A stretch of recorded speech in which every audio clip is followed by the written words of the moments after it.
ഇതിനോടൊരു പ്രതികരണം ഉണ്ടായിട്ടില്ല. അപ്പോൾ ഒരു ഉദ്യോഗസ്ഥ വീഴ്ച ഇതിലുണ്ടായിട്ടുണ്ടോ? പ്രഥമ ദൃഷ്ടിയ അങ്ങനെ തോന്നുന്നു. അത് വിശദമായി പരിശോധിക്കപ്പെടേണ്ടതാണ്. ഈ കുഞ്ഞുമായി ബന്ധപ്പെട്ട ഓരോ സംഭവങ്ങൾ ഓരോ സ്ഥലത്ത് ചെന്ന് കേൾക്കുമ്പോഴും നമ്മളെ നെഞ്ചുലയ്ക്കുന്ന കാര്യങ്ങളാണ്. കുഞ്ഞിനെക്കുറിച്ച് ഓർക്കാൻ പോലും പറ്റുന്നില്ല.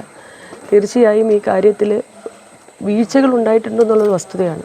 അത് എവിടെയൊക്കെ ആരുടെയൊക്കെ ഭാഗത്തു നിന്നാണെന്നുള്ളതിനെക്കുറിച്ച് സമഗ്രമായൊരു അന്വേഷണം നടത്തേണ്ടതായിട്ടുണ്ട്.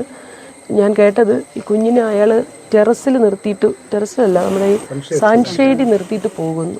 1-1.5 വയസ്സുള്ള കുഞ്ഞിനെ സൺഷെയ്ഡിൽ നിർത്തിയിട്ട് പോയിട്ട് ആരും കാണുന്നില്ല എന്നൊക്കെ പറയുന്നത് വിശ്വസനീയമല്ല. അതുപോലെ ഇവർ കസ്റ്റഡി ആവശ്യപ്പെട്ടുണ്ട്. കുട്ടിയുടെ പിതാവിൻ്റെ മാതാപിതാക്കൾ കുഞ്ഞിൻ്റെ ഇവർ ഈ അഖില വേറെ വിവാഹം കഴിച്ചു എന്ന് പറഞ്ഞപ്പോൾ കസ്റ്റഡി ആവശ്യപ്പെട്ട് പറഞ്ഞ പോലെ ചൈൽഡ് ലൈനെയും പോലീസിനെയും ഒക്കെ സമീപിച്ചിട്ടും അതും ഒരു തീരുമാനമുണ്ടാകാതെ പോയതടക്കം അന്വേഷിക്കേണ്ടതുണ്ട്.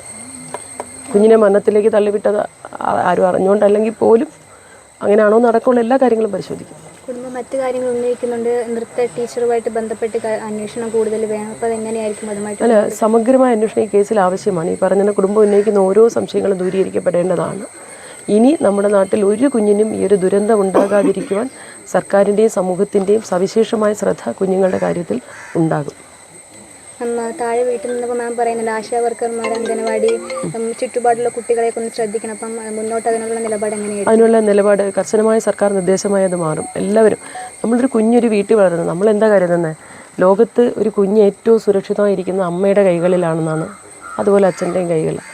ആവർത്തിച്ച് ഓരോന്നും കാണുകയും കേൾക്കുകയും ചെയ്യുമ്പോൾ അച്ഛനും അമ്മയും തന്നെ കൊലയാളികളായി പോകുന്ന സംഭവങ്ങൾ ഉണ്ടാകുമ്പോൾ അവിടെയും നമ്മളെല്ലാവരും ശ്രദ്ധിക്കണം. സർക്കാർ അനുബന്ധ ഏജൻസികളും ഇതുപോലെ എല്ലാ ഏജൻസികളും അയൽക്കാരും എല്ലാവരും ശ്രദ്ധിക്കും. എവിടെയെങ്കിലും ഒരു കുഞ്ഞിൻ്റെ നിലവിൽ കേട്ടാൽ വീണിട്ടാണോ നൊന്നിട്ടാണോ ഒന്നും നമ്മൾ നോക്കണം. മുമ്പൊക്കെ അങ്ങനെ ആയിരുന്നല്ലോ.